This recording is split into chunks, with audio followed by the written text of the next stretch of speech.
De la nada a firmes candidatos al gobierno. Nacimos para ganar. En las europeas cogieron carrerilla y hoy las encuestas para las generales les sitúan entre los 3 primeros. Por ejemplo, según la encuesta de hoy, Podemos ganaría las elecciones, PP sería segundo y tercero PSOE. En otoño de 2014, Podemos vive en una ola. Cuando Iglesias deja Madrid y se marcha a Bruselas como eurodiputado, lidera las encuestas. La formación había nacido solo unos meses atrás en reuniones de un grupo de amigos. Ahora tienen que montar un partido nacional casi de cero. Pablo Iglesias deja el encargo a su mano derecha. El control de Íñigo del partido Podemos es un mandato de Pablo Iglesias. Iglesias y Errejón, Pablo e Íñigo, son más que compañeros. Son amigos desde la universidad. Se complementan perfectamente. Uno inflama las bases y el otro planifica la estrategia. Son los Felipe González y Alfonso Guerra del siglo XXI. Pablo es audaz y Íñigo es brillante. Que la campaña de las europeas, que marca la diferencia entre una idea de 3 flipaos y un proyecto viable, es fundamentalmente la combinación de la brillantez de Íñigo y la audacia de Pablo, es que es así. Íñigo no es que tuviera mucha experiencia en eso, ni que tenga especial pasión por la organización, pero tenía a un hombre que sí tenía pasión por la organización y en el que depositó la Secretaría de Organización Íñigo y le organizó el partido en toda España dentro de la desorganización esta o la aorganización, que es Sergio Pascual. Errejón, que era con quien yo había mantenido más contacto, de hecho había vivido con él en Bolivia, habíamos tejido cierta amistad, ¿no? Por decirlo de alguna manera.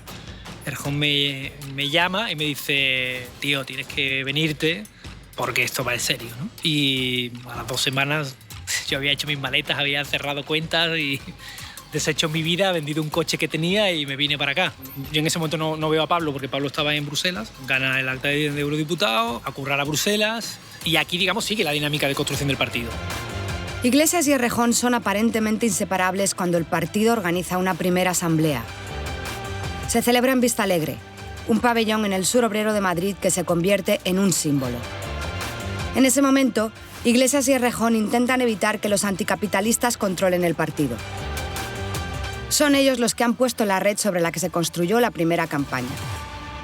Cuando Íñigo y Pablo estaban juntos, claro que Podemos. Bueno, fueron los que ganaron Vistalegre, pero en ese momento el enemigo era Anticapi, ¿no? Es que los troscos son muy correosos. Los trotskistas son muy correosos. Fueron los hijos de puta, ¿eh? Porque Anticapi les puso la red material de todo. O sea, porque Anticapi son muy hijos de puta también. Y esto es un clásico trotskista, el líder vaciado. Venga, tú sales en la tele, pero tú eres una especie de pasmarote que te cogemos y te ponemos así. Cuando Vistalegre 1, nosotros tuvimos que agarrar a Pablo Echenique porque se quería ir. Pues porque creía que le habían estafado. El modelo de Podemos que había salido en Vistalegre 1 no era su modelo. Y fue muy duro para él, además con él se metieron de una forma bastante dura, ¿no? O sea, recuerdo una anécdota que contó Pablo en su mitin que era muy complicado, ¿no? Porque al final decía, imaginaros que vamos a jugar un partido de baloncesto con Estados Unidos, con el Dream Team. ¿A quién escogeríais de estos 2 equipos para jugarla? Pensarlo. Claro, eso era un ataque. Pablo Iglesias en el mitin y está grabado, o sea que... En Vistalegre, Iglesias empieza a sentir la que se le viene encima. El cielo no se toma por consenso, el cielo se toma por asalto. Bienvenidos a la Asamblea, sí se puede. Luchar, crear, poder popular. Cuando vino de Vistalegre venía muy jodido. Hay una imagen que se vio en todas las televisiones, que es una chica tocándole el culo, que nadie se ha vuelto a acordar de eso, ¿no? Pero él lo vivió muy mal, porque es que está Vistalegre lleno de fans. No había un solo militante allí.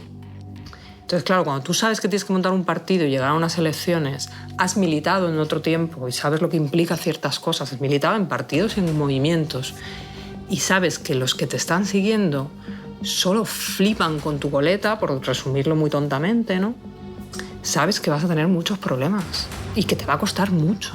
Iglesias y Errejón arrollan a los anticapitalistas. Ya tienen todo el poder.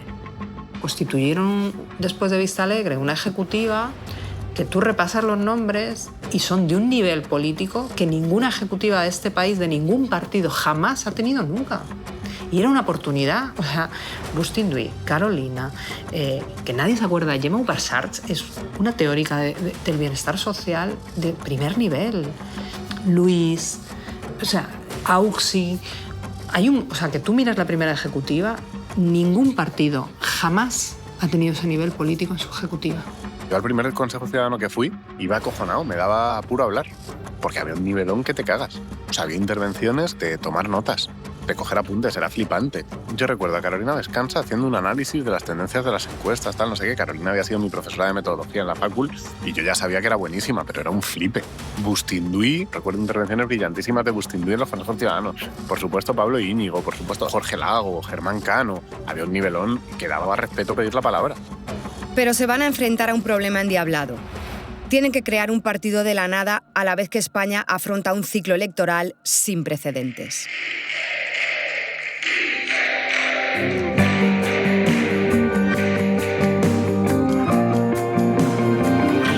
Compañeros. Capítulo 2. Pablo e Íñigo. Sonrían, que sí se puede.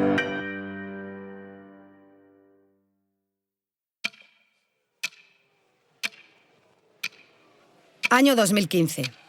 En solo 12 meses hay, por ese orden, elecciones andaluzas, municipales, autonómicas y generales. Podemos crea una nueva estructura horizontal que llaman los círculos. Allí se reúnen de forma casi asamblearia los simpatizantes que surgen en cada pueblo. Pero ¿cómo se puede construir un Fórmula 1 mientras se disputa una carrera? 5 eurodiputados de la nada. El efecto publicitario que tiene eso de vuelta es que había 8.000 personas en los círculos. Que se dice pronto, de la noche a la mañana. Y como Pablo estaba en Bruselas, quien recorrió España montando círculos fui yo. Y siempre me llevaba a Bermejo o a Pascual. Caso que os voy a contar que es muy ilustrativo, ¿no? Creo que fue en Elegido, pues, una reunión del círculo para decir cosas en el círculo y había un grupo de subsaharianos y un tipo un poco extraño que parecía que era un empresario local, raro, y pues, con su ayudante, y el ayudante hizo un gesto a destiempo aparentemente, y entonces unos cuantos subsaharianos levantaron la mano para votar. No había nada que votar, pero era el gesto. Los había llevado ahí para hacer bulto, ¿no? Pero es que había otros subsaharianos que sí habían ido. Entonces los del círculo quisieron echar a todos los subsaharianos y unos dijeron que yo llevo militando toda mi vida, que yo vengo de tal. Entonces, o sea, era un sin Dios aquello, ¿no? Para que hagáis una idea, los del círculo querían echar a todos fuera, y otros, oye, que yo no soy de estos subsaharianos, que soy negro, pero soy negro militante, movimientos antirracistas, llevo toda la vida, yo de aquí no me muevo, soy más de Podemos que tú. Salían círculos de debajo de las piedras, no solo territoriales, también sectoriales, con la difícil gestión de encuadrar pues, un montón de gente que dice hey, yo soy aquí Podemos, ¿no? Me autodenomino el comité de Podemos de no sé dónde, pero había que, digamos, vincular o como poner un poco de orden o hacer un poco coherente pues, todas esas, ¿no? Iniciativas que iban saliendo y que a veces podían ser contradictorias entre sí. La creación de círculos es tan espontánea como incontrolable. No hay tiempo para discusiones y optan por un modelo de decisiones rápidas, casi cesarista. La tradición asamblearia del 15M está herida de muerte. Yo siempre chocaba defendiendo la importancia de los círculos y defendiendo desde el comienzo, ¿no? La importancia de crear un partido, un movimiento que fuera diferente, ¿no? Podemos no aceptar el reto de organizar esto.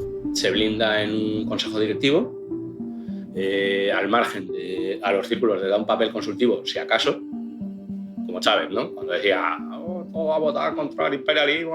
Le convencieron que podían hacer un partido piramidal, donde no pintara mucho lo que rápidamente bautizaron los círculos.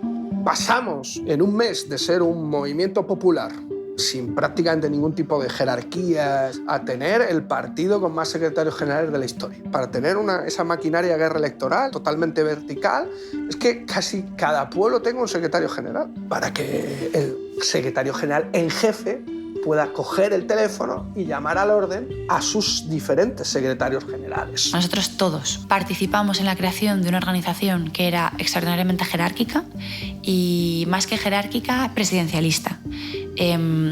Eso fue aprobado no solo con mi voto, sino con mi defensa. Tuvimos todos responsabilidad en que la mayor parte de las decisiones de la organización acabaran recayendo sobre una sola persona, que podría haber sido Pablo u otro, pero que en este caso era Pablo Iglesias. Eso fue, entendíamos, no lo defendíamos como un bien en sí mismo, sino como un paso necesario. Tenemos que montar, Íñigo lo llamaba la máquina de guerra electoral, es decir, vamos a montar en muy poco tiempo una estructura que tiene que ser rápida, tiene que ser eficaz, tiene que construir candidaturas, validarlas, darles coherencia programática, de iniciativas, en el tipo de política que hacemos. Claramente había muy poca organicidad. Y a falta de organicidad, pues lo que se impone es la informalidad. Y la informalidad, pues, un sector muy reducido de personas, todos hombres, todos madrileños, todos complutenses, ¿no?, que toman decisiones sobre qué es lo que hay que hacer. Hay una cosa en la que están todos de acuerdo y es que todo el proceso electoral que hay entre las europeas y las generales les viene mal.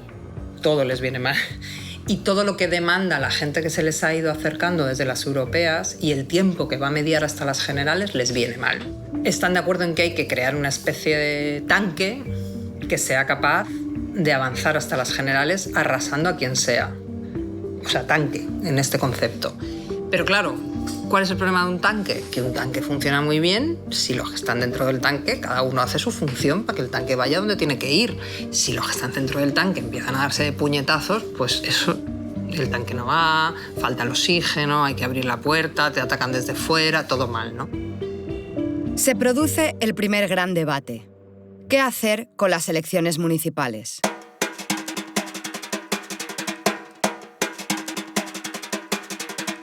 Era muy difícil las municipales. Nuestra hipótesis era que no había que presentarse a las municipales, pero eso también te daba de bruces con la militancia que quería presentarse. De un acierto en el análisis absoluto pasaron a un error inicial tremendo que le ha costado muy caro a Podemos, que es que venían las municipales y en vez de lanzarse a la estrategia de montar candidaturas, cuando menos en las ciudades de más de 100.000 habitantes, ¿no?, que hubiera sido perfectamente posible localizar gente capaz, honesta, que no fueran tránsfugas, ni nada de eso, decidieron hacer dos cosas. Íñigo convenció a Podemos de que la alternativa era solo las generales, que había que pasar de las municipales y de las autonómicas. Inexperiencia absoluta. Básicamente, Pablo le tuvo mucho miedo inmediatamente, que se dio cuenta de que el problema podía ser un queso gruyère para infiltrarse gente oportunista, gente de toda condición, etc. Cuando aquí en Andalucía sacamos 15 diputados en su momento, de 0 a 15, desde Madrid se nos decía, no salgáis celebrando, tenéis que salir diciendo que no hemos cumplido con los objetivos que nos habíamos marcado, los resultados no son buenos, porque tenemos que seguir proyectando la idea de que en las generales vamos a poder sacar la mayoría suficiente para gobernar. En Barcelona, la coalición que lidera Ada Colau destrona al anterior alcalde de CiU, Xavier Trías. En Madrid se ha producido otro terremoto electoral. Es esta mujer, Manuela Carmena, la que más opciones tiene de ser alcaldesa de Madrid. En Valencia, otra derrota es el titular. Rita Barberá pierde la mitad de sus concejales. El mayor impulso para las generales fue gobernar Madrid, gobernar Barcelona, gobernar Cádiz, gobernar Santiago, gobernar Coruña. Es que gobernábamos el 20% de la población del Estado español en ciudades. En poco más de un año, Podemos y sus marcas han conseguido gobernar Madrid, Barcelona, Valencia y Zaragoza. Faltan unos meses para las elecciones generales y ya nadie descarta que puedan ganar. Oficialmente, todo va sobre ruedas. Pero internamente empieza a gestarse un problema que marcará toda la historia de Podemos. Con Iglesias en Bruselas, Errejón se va haciendo con el partido. En realidad, todo en Podemos es una cuestión entre Pablo e Íñigo. Son muy distintos, Pablo e Íñigo. Pablo es una persona intelectualmente y políticamente bastante pendular. O sea, que es muy influenciable y no sé, pues ese verano se flipó con la transición y con algunos libros y entonces estaba flipado con eso y el verano siguiente o el anterior se había flipado con Carl Smith y con lecturas que le había recomendado Íñigo, entonces tenía otra visión y luego se flipa con otra cosa. Y en cambio Íñigo es un tío muy sólido, obsesivamente sólido, hasta el punto de ser inflexible. Así como Pablo viene de la tradición comunista, la militado en las juventudes comunistas, Errejón siempre ha militado en el anarquismo. Entonces tiene ese punto, ¿no?, libertario, individualista, donde quiere ser jefe, ¿no?, que la tropa de alguna manera te aclame. Empieza a haber cierta incomodidad por parte de Iglesias respecto a un partido que ha puesto su cara en la papeleta y que sin embargo no le responde, ¿no? Le responde de forma mediada a través de Errejón, ¿no? Y es verdad que a Pablo le empieza a preocupar y nosotros no hacemos especialmente bien la parte de despreocuparle, que oye, pues estoy aquí en Bruselas, no me entero de nada y estos están tomando el partido. Pero es que estos eran los que habíamos creado el partido. O sea, no es que viniéramos de repente, los que vinieron de repente fueron otros. Pronto queda claro que no hay forma de sofocar la disputa. De hecho, los medios empiezan a hablar de que yo era el número 2, lo cual generó un enfado muy fuerte de Errejón porque Errejón quería ser el número 2. ¿No? Yo le dije, pues, Íñigo, no tengas ningún tipo de problema, es decir, que yo entiendo que este proyecto generacionalmente el impulso lo tenéis que tener vosotros, ¿no? Y yo voy a acompañaros, por edad puedo tener una visión un poco más amplia, pero creo que lo que no hicieron mis mayores conmigo, yo lo voy a hacer con vosotros. Una noche, en un Telegram de estos famosos, pues Íñigo Errejón manda un mensaje en el que dice que no es por él, que ese mensaje no lo manda por una cuestión puramente personal, sino también por respeto a ese espacio que él representa y quiere reclamar delante de todo el espacio de lo que significa la candidatura de Claro que Podemos, pues que él tenga, como así se lo ha reconocido Pablo en algunas ocasiones, pues una figura de reconocimiento por encima de lo que era pues ese grupo de 5, ¿no? Una especie de vicesecretaría que le reconociera su capacidad política, estratégica dentro de la conformación de Podemos. Pablo Iglesias, que para él es un problema ese reconocimiento, porque por otro lado tiene la presión de Carolina, ¿no? de Luis Alegre, de Juan Carlos Monedero, pues se ve muy confrontado esa noche y esa noche aparece la primera ruptura clara y manifiesta entre el sector de Pablo, que abandona ese grupo de Telegram.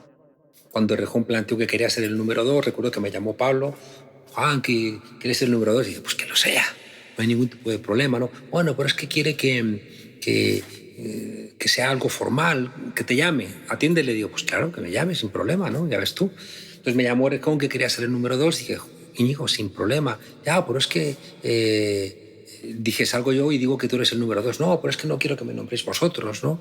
Quiero que sea, que me elija la gente. Digo, pues hacemos un referéndum y que te nombren, ¿no? Y dice, ya, pero tú no te puedes presentar, porque si te presentas saldrías tú. Digo, Íñigo, no me presento. Él tenía una obsesión por ser el número 2. Y de repente se encuentra aquí con que su partido no le responde. Insisto, no porque nadie esté robándole el partido, sino porque la dinámica que se había dado era una dinámica capitaneada por el tipo que había sido más eficaz hasta esa fecha. Las estructuras internas del partido consolidaban fuertemente no solamente el liderazgo de Pablo Iglesias, sino también el control de los aparatos y de los equipos técnicos por parte de la gente de Errejón, que eso supone, ¿no? y deriva en todas las complejidades internas que se llevan a cabo en los siguientes años con Podemos. No es que hubiera una asamblea donde se votara ni nada por el estilo, ¿no? Pero en el tumulto ya no era que Iglesias llegaba y decía, oye, mira, creo que tal, sino que ahora resulta que había un montón de gente que además normalmente habían predefinido postura con Errejón, que decía, no, pues yo creo que tal otra cosa. Entonces, a veces se veía a Iglesias solo frente a un montón de gente que estaba diciendo lo mismo que Errejón, ¿no? Evidentemente eso le generó anticuerpos. Esos anticuerpos hacen que Iglesias busque su propio equipo. Yo llego en 2015 para la campaña de las autonómicas y ahí ya había un Cristo que te caga. Entonces estaban los handicapis, ya el errejonismo estaba constituyéndose y lo que no existía era el pablismo, pero sí había un grupo de intrépidos y audaces, entre los que yo me cuento, que decidimos que había que montarlo, que no podía ser. Eso fue la gran cagada. Que había que montarlo, que no podía ser que estos estuvieran montando un partido dentro del partido y que nosotros no tuviéramos nada y que Pablo estaba solo y no sé qué y toda esa mierda que decíamos. Claramente después de la disputa del chat, en la que Íñigo demanda esa bicefalia imperfecta, cuando Pablo Iglesias habla con Manolo Monereo, y le dice que necesita ayuda de gente de las juventudes que haga una especie de guardia pretoriana alrededor suyo, con la aparición de Rafa Mayoral. Yo creo que él, ese es el momento en el que empieza a sentir que necesita tener también un pequeño aparatito dentro del partido que juegue con su liderazgo y no con un liderazgo mediado por Errejón, ¿no? Y ese es el momento en el que empieza de alguna manera a cobrar poder dentro del partido Rafa Mayoral, Irene Montero, y digamos este sector que venía de las juventudes del Partido Comunista. Y Juanma también, claro. Venían los tres juntos, aunque los más visibles, sobre todo al principio, eran Rafa y Irene. Con gente que vienen todos de las juventudes comunistas. Y entonces, claro, o sea, Juanma del Olmo, para hacer política, digamos, inteligente, no te lo traes. Es un carnicero. O sea, es un tío que lo único que ha hecho es la vida purgar. No quiere decir que Juanma del Olmo no sea de colmillo retorcido, que puede ser lo que lo es, sino que no se explican así los fenómenos políticos. Mientras nosotros estábamos más pensando en una disputa intelectual, táctica y política de qué nos permite ganar y no ganar, etc., una vez que has generado casi una monarquía, pues hay otra gente que está pensando que igual al monarca le hace falta una corte. Esta no es una frase mía, se la robo a un amigo, pero si generas una monarquía tienes que aceptarse la corte. Yo no hablaría de rey o de corte, a mí me gusta más procesos que yo creo que son pues más conocidos dentro de la cultura política en la que yo me muevo, que es el marxismo, que sería el cesarismo, por ejemplo. Hay una cosa que Jorge y muchos de los que ya, no sé ni dónde andan, pero muchos de los errejonistas de aquel momento después han hecho como una elaboración crítica con la que yo estoy completamente de acuerdo, pero no estoy de acuerdo con desde dónde la hacen, ¿no? No, es que hubo que hacer eso, no. Hicimos eso porque queríamos tenerlo todo atado y queríamos controlarlo. Y el problema es que lo atamos tanto y lo quisimos controlar tanto que al final lo que creíamos que iba a ser una dirección pequeña fue tan pequeña que fue de una. Lo que supieron hacer bien la gente que venía del PC es entender que en política también es importante generar espacios de confianza, de respaldo, de apoyo. Y eso pues también hizo que la pulsión un poco de vuelta a las esencias de la izquierda de Pablo pues encontrara un canal de expresión. En las discusiones de la Ejecutiva yo confrontaba mucho con Errejón. Había tenido como 3 grandes desencuentros, ¿no? Uno es cuando a las elecciones andaluzas él planteó que teníamos que dar el gobierno a Susana Díaz.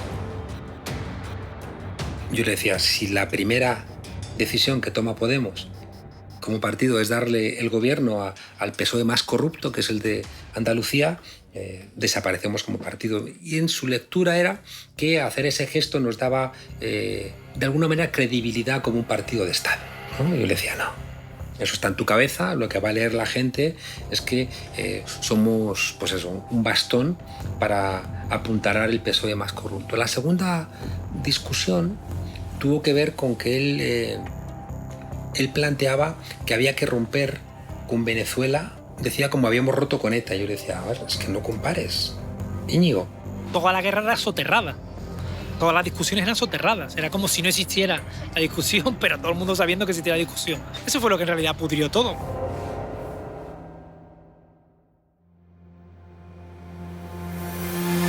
El partido se empieza a dividir en 3: pablistas, errejonistas y anticapitalistas. Pero en la campaña de 2015, la división entre Iglesias y Errejón es todavía subterránea. La prensa está a otra cosa. Cuando se ve que Podemos tiene opciones de ganar, gran parte de los medios empiezan a ser inmisericordes con ellos. Por un lado, el partido les genera audiencia. Por otro, comienzan a destapar todo tipo de escándalos. Algunos con cierta base, otros creados de la nada. Hoy sabemos que la policía política del comisario Villarejo está detrás de algunos de esos informes. Hoy ya se ha demostrado que es cierto gracias, ¿no?, a esos audios, ¿no?, a Villarejo diciéndole a Dolores de Cospedal son unos hijos de puta, Monedero el fundamental, vamos a arruinarles la vida. Y otro segundo tema de la hostia es que tenía un coronel de servicio secreto venezolano donde me iba a dar unas actas donde había reuniones de ETA con el servicio secreto cubano y con los de Podemos. Venezuela. Pero esa bomba, cuando yo se lo dije a esta gente, Paco se cagó. Paco, pues digo, buena gente y tal. Pero yo eso sí lo quiero. El diario El País me dedicó una portada diciendo que había falsificado mi currículum, que después, una semana después, la propia defensora del lector, Lola Galán, creo recordar que se llamaba, dedica las lecciones del caso Monedero explicando habéis metido la pata, porque lo que habéis dicho es mentira. Nosotros éramos unos inexpertos, éramos unos ingenuos, veníamos del ambiente de un movimiento social que organizaba calimochadas en la facultad. No estábamos preparados para entrar en la primera división de la política española de la noche a la mañana. O sea, yo entiendo el bulo y entiendo las ganas de que algo así sucediera, sobre todo para poder compararnos en funcionamiento a otros partidos que sí que lo hacían y generaban sus empresas o contrataban desde instituciones a sus primos o toda la corrupción del PP, que yo entiendo eso, pero ostras, es que la campaña de las europeas costó 150.000 euros, que se sacó por crowdfunding y no había más dinero.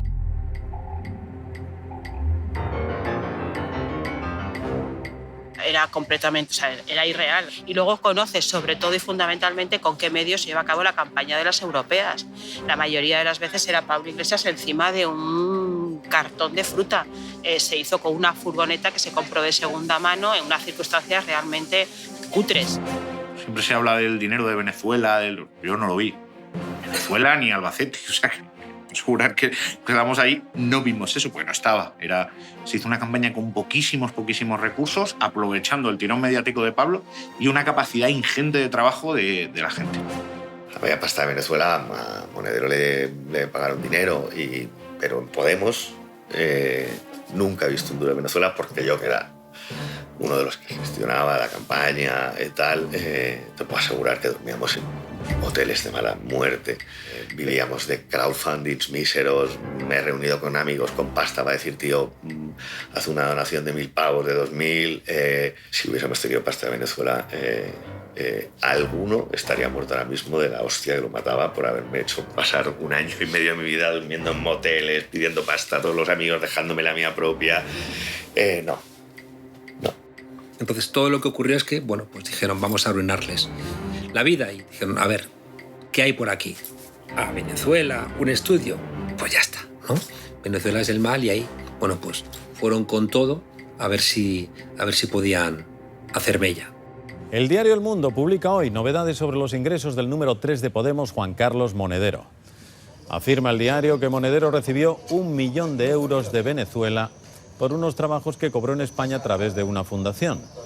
A esa cifra habría que sumar el otro $500.000 que recibió por asesorar a otros gobiernos latinoamericanos.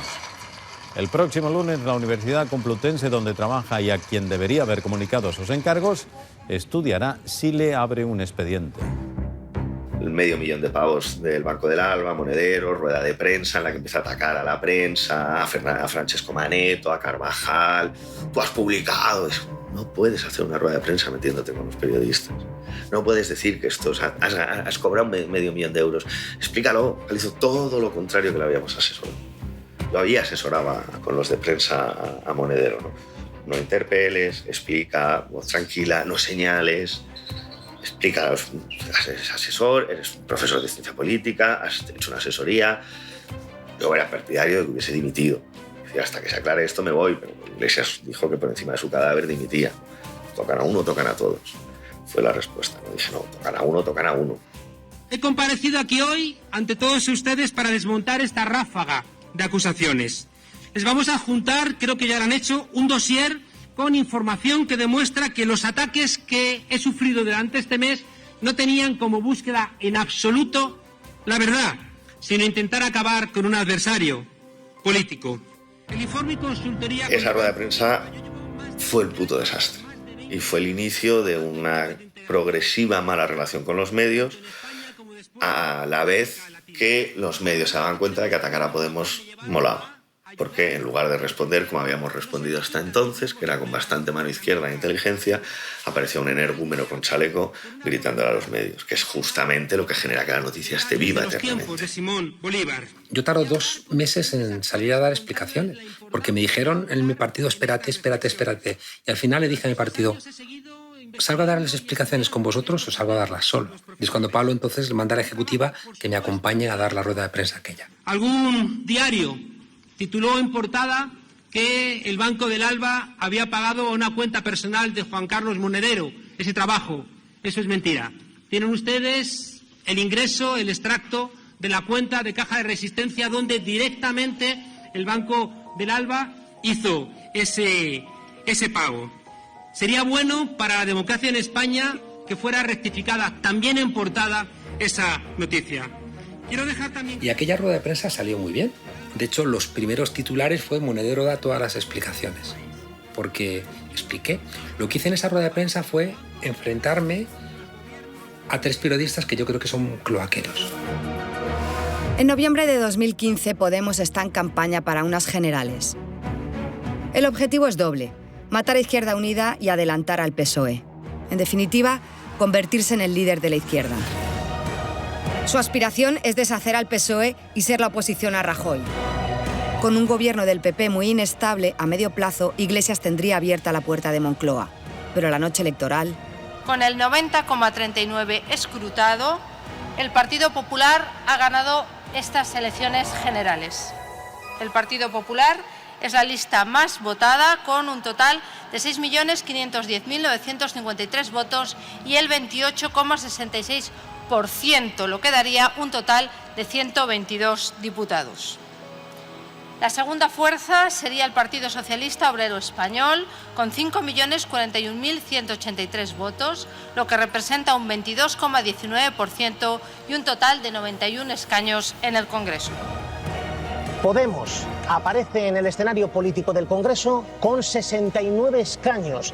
Y de repente, 5 millones de votos y te quedas a nada el sorpaso al Partido Socialista, que es lo que siempre habíamos planteado, ¿no? El sorpaso, el superar al Partido Socialista. La maquinaria de guerra electoral que construimos, como decía Errejón, para ganar las elecciones, probablemente fuera necesaria para lograr hacer lo que hicimos en 10 meses, pero no supimos prever que con esa dinámica íbamos a destruir la posibilidad de tener un partido sano aguas abajo.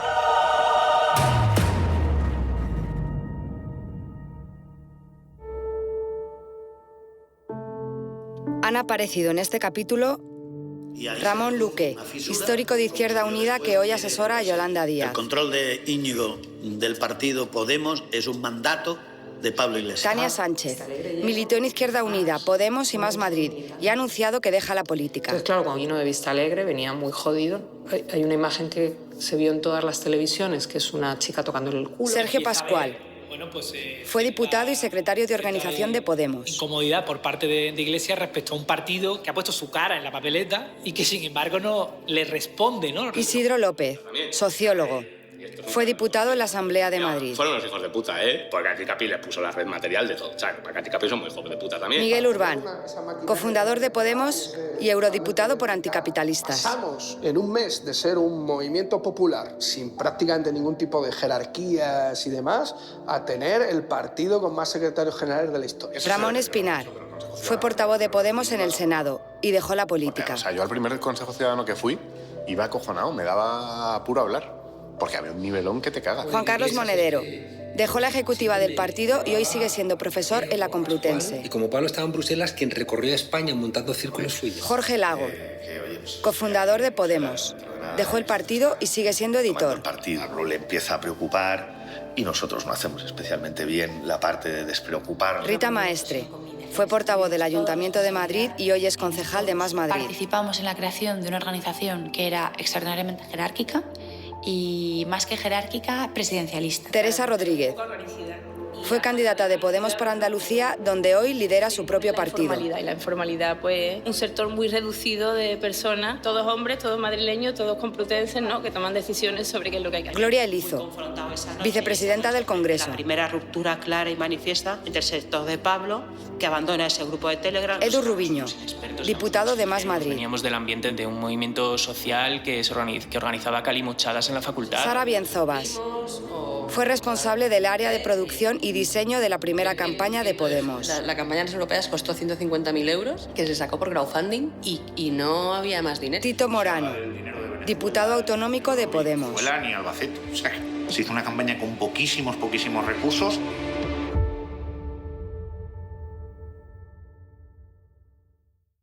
¿No puedes esperar? Escucha todos los episodios de Compañeros, la historia de Podemos, en la web y en la app de Onda Cero.